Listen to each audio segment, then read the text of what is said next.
Argentina and France, folks. Argentina bounced back after a pretty rotten week last week to win this one 33 points to 25. Their forwards fronted up. They didn't engage in the kicking duel like last week. They played high-tempo rugby. And France, who are playing their third game in 2 weeks, with a lot of youngsters and what's far from their full-strength side, couldn't hold the French off for this one, but still a competitive scoreline. So I think both sides take positives out of this one. The Argentinians really wanted to get back after that loss last week, which you feel like really burned them. And France, certainly a lot of depth building on this tour, which was the objective of head coach Fabien Galtier. We'll go through some key events and stats. You guys can let us know your thoughts, but certainly a much different start. Very little kicking. Both sides keen to play high-tempo, helter-skelter rugby, which was pleasing for me, seeing as I've been up all night watching bloody rugby. I did get an hour between this game and the Irish and South African game, which finished at like 5-something. This game started at 7-something, so I've had a slight rest. But if this game had been a bore fest, it might have been a struggle for me to keep my eyes open. But no, it was high-tempo, which was really pleasing. And France got the first try. Sweet play for the backs. Atisogbe down the left wing. Gets it to Serran, who's running a good support line. So 2 tries in 2 weeks for him. 7 points to 0 for France. And then Argentina, not going for any threes. No penalties. No shots at goal for the Argentinians this week. And to be fair, the French defence early on had looked really tough to crack. So it was a bold call. I thought maybe just take the points because they didn't look that much like scoring the Argentinians, but I was dead wrong. Argentina go for a line-out, they maul it, they go through some phases, and then Bello, the big tight head, he burrows over from close range, so 7 points apiece. And then Montoya goes off for the Argentinians, which is bad news because he's their captain. Usually plays an hour, 70 minutes. He really leads from the front. So Ruiz is getting it, about an hour on the field as the substitute hooker. Unusual because he usually, as I said, just comes on kind of at the death. But scrum was looking way better. Certainly not under the pressure it was last week. I'm amazed they were able to turn things around in a week's time because last week they were just under so much pressure, although they did concede a penalty at the breakdown, which France were able to convert to make it 10 points to 7. What do Argentina do back? They hit back through their forwards, which is again really pleasing. After pushing the French guys back over their own goal line, it's a 5-meter scrum to France, and in the build-up to that, Argentina had once again opted not to take a 3. So really going for the jugular and a penalty try from scrum time. They just shove the French pack backwards, 14 points to 10. You feel like the Argentinian pack needed that.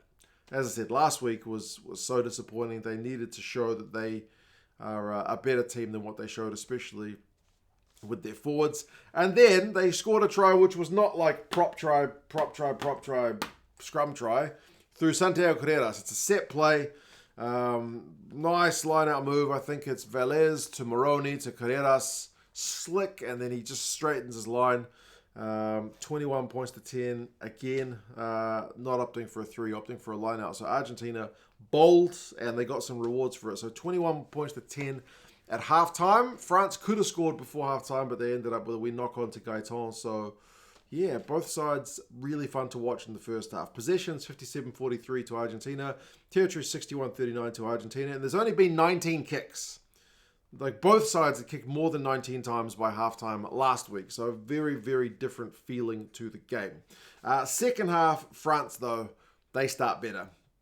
They get an early penalty, which makes it 21-13. And then kind of a freak try because turnover ball for the Argentinians, they opt to box kick it to try and catch the French backfield before they can get their defenders back there.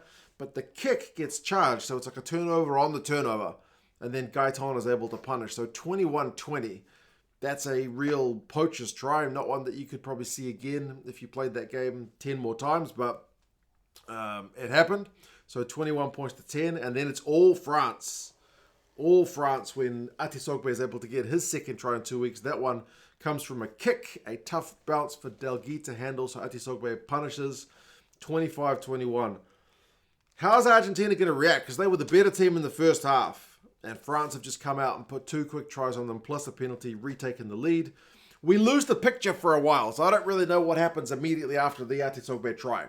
We lost the picture for close to, I think, 10 minutes. Colombe gets yellow carded during that time. But it stays a yellow card. I miss most of that because we lose the signal, but 15 against 14. What can the Argentinians do? They can get those forwards back into action, maul time, and then Gajo was able to burrow over from close range.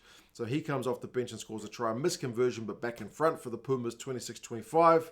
Santiago Carreras kicks a sweet 50-22. The crowd's really getting into it.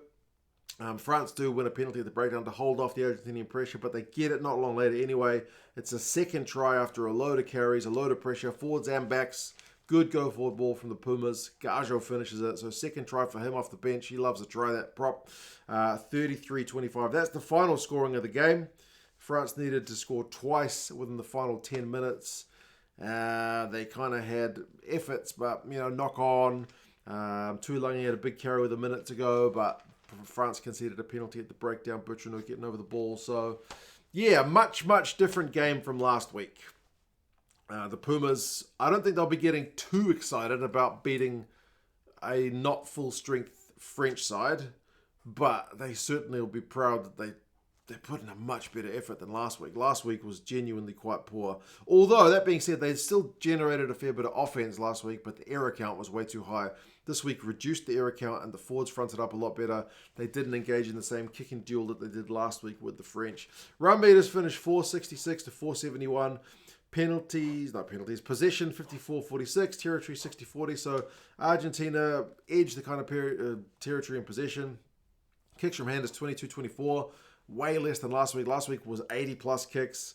Defenders beaten is 28-15 to the Argentinians, although the clean breaks was 6-4 to the French. And the line-out for Argentina 2 weeks in a row has been solid, and that's with Ruiz playing over an hour this week as well. 16 from 17 this week, whereas the French 8 from 11. Not quite as flash. Santiago Carreras gets a try. 78 meters, 3 defenders beaten. Not bad. Oviedo has 42 meters and 4 defenders beaten. Chocobares makes 9 from 9 tackles. Was good to see him back. Barea, the fullback, had 100-plus run meters, beat 3 defenders. Nushi, the flanker, had 25 out of 26 tackles, which is a pretty Herculean shift. But yes, much better effort from the Pumas boys as they build under new coach Felipe Contepomi. And for the French, as I said, a bit of depth building on this tour. The off-the-field stuff is still going to be, I think, sadly, making more headlines than the on-the-field stuff for the French. But, yeah, at least these boys that did field, they did take the field today, showed some glimpses of what they can do. But, yeah, you guys let us know your thoughts on this one. I am going to go get some sleep. Take care of yourselves. Bye-bye.